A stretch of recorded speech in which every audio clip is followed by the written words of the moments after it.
This morning at around 8:30, our counter-terrorism units intercepted a suicide bomber who was riding on a motorcycle. We intercepted her 600 meters from the Munyonyo Basilica, and that was the ultimate target. If she had managed to infiltrate through, I think we would be talking about a different story now. But we engaged them, and ultimately her explosive she was wearing or carrying in the backpack went off, and the rider also died. The suicide bomber is, and by the way, all these preliminary findings and strongly so point to ADF operatives. This lady, the suicide bomber, has been in our custody before in 2023. I think it was October, and we interrogated her because she had links to ADF. She was known as Aisha Katushabe, also known as Biarohanga Sumaya, also known as Kabonesa, in her 20s. Intelligence findings show that her husband called Muzaffar was killed by our counter-terrorism forces in 2021.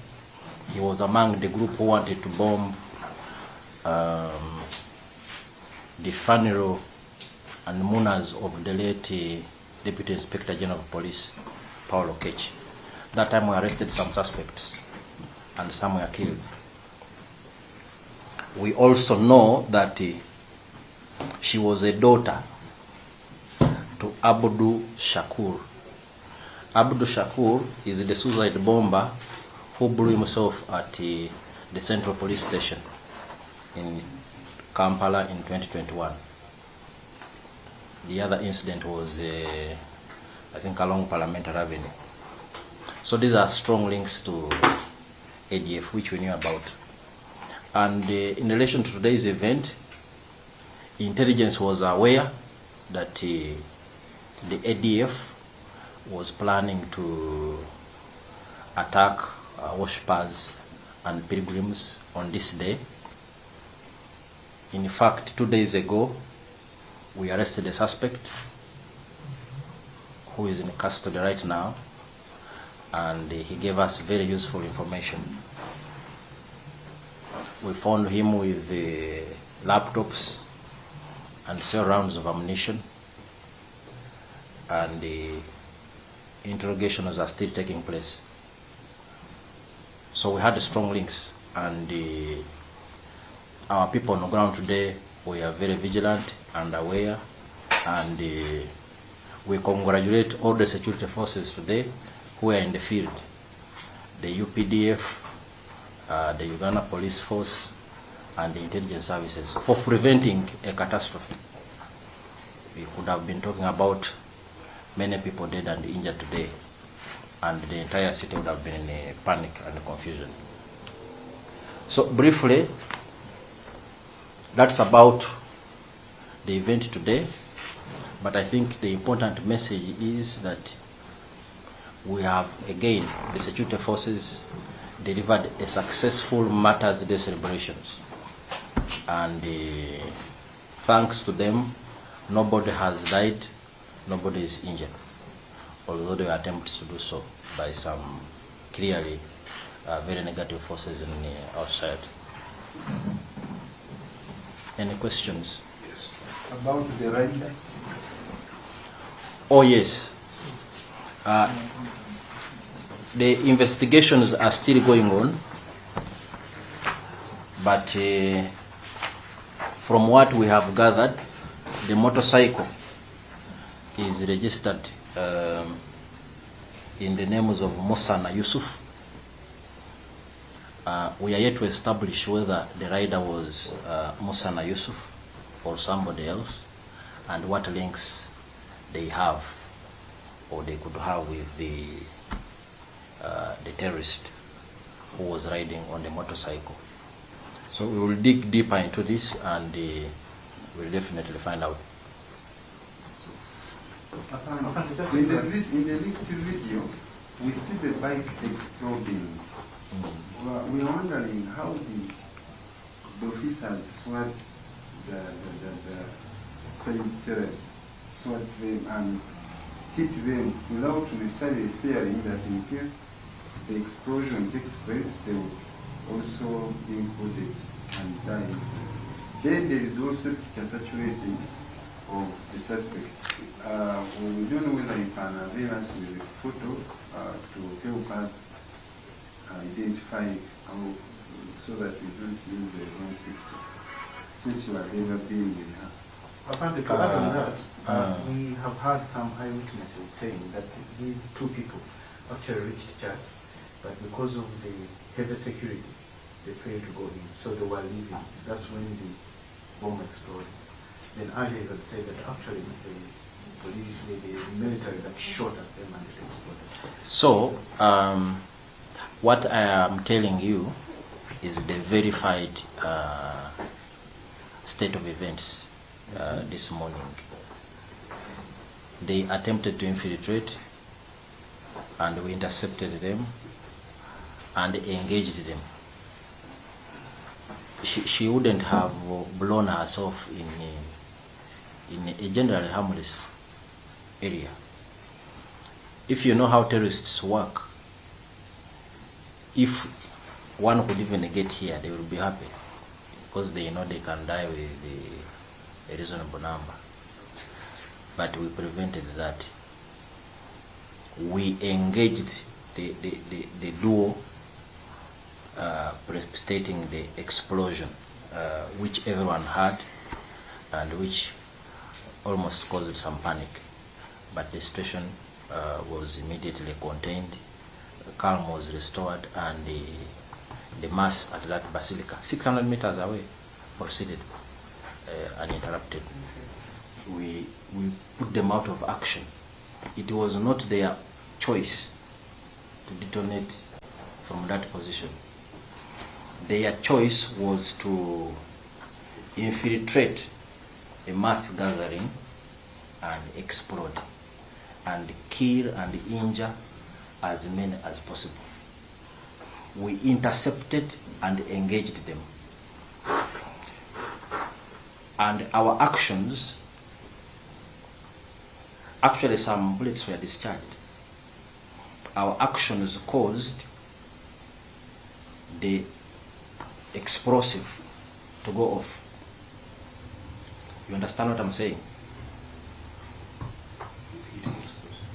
Our actions caused the explosion to go off. It was not voluntary. The process of challenging is it is a process. Verbal, who are you? Can you identify yourself? What are you carrying? If someone is not cooperative, then you can engage and discharge. And that is as far as we went. And the explosive went off. Sometimes these terrorists prefer to die instead of being captured. So I cannot for certain conclude that our bullets caused the explosion or the terrorist in her desperate moment detonated the explosive. But they were certainly engaged and challenged, and the explosive went off. So in that case, we put them out of action, and that is the good news because we prevented the loss of life. It would be a different story right now, and thankfully it hasn't. It's when we had her in 2023 in October, when we interrogated her, and later we released her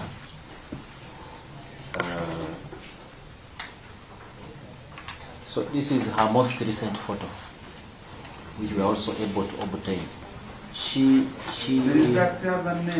called Katushabe Aisha, aka Yaruhanga Sumaya, aka Kabonesa.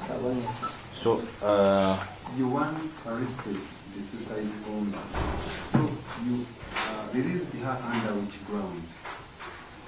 We didn't have sufficient evidence. And by the way, this should also tell you that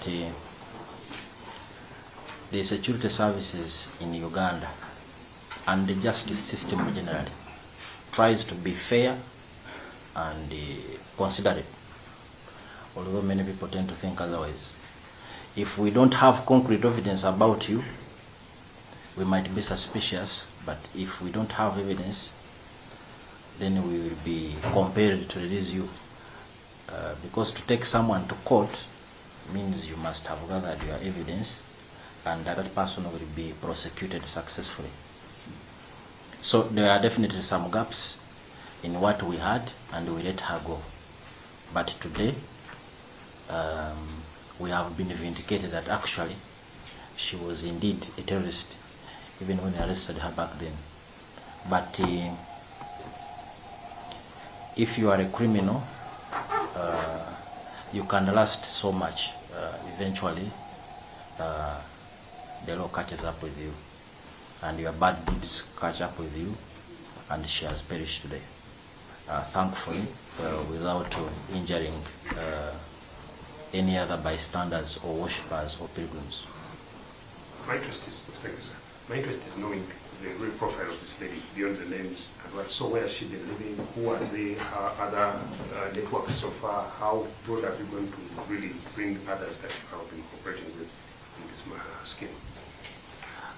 We have a big picture of ADF terrorist networks in this country, but I think it would be inadvisable for me to go into too much details, because otherwise the sleeper cells will become aware and they can sleep away or change tactics or change strategy or change location and so on. But we know. So we already know that her two closest associates, her father blew himself up at CPS in it. I think it was August 2021 or thereabout. And her husband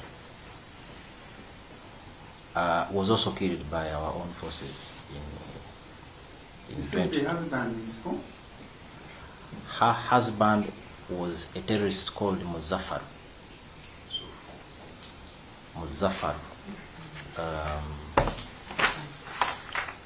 Muzaffaru, just a moment. Muzaffaru, I have one name, Muzaffaru. Her husband was Abdul Shakur, the suicide bomber who detonated himself at CPS. That is the father. Yes, the father is Abdul Shakur. She was a daughter to Abdul Shakur, a suicide bomber who detonated himself at CPS. That was 2021. Her husband, Wan Muzaffar, was also killed by our security forces in 2021. He was part of the group who tried to attack Munas who had converged at the send-off of the late Deputy Inspector General of Police, Lieutenant General Paulo Kechi. So you can see she has very strong links to ADF networks. We know there is a lot more operatives out there. That's why we are calling for enhanced vigilance by members of the public.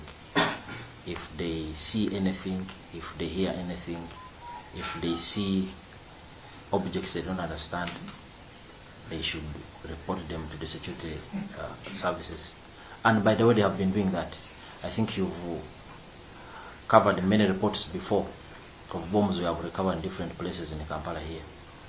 after tip-off from members of the public. So we are very grateful, and we look forward to this enhanced and close working relationship with the members of the public. We live in a very volatile Great Lakes region.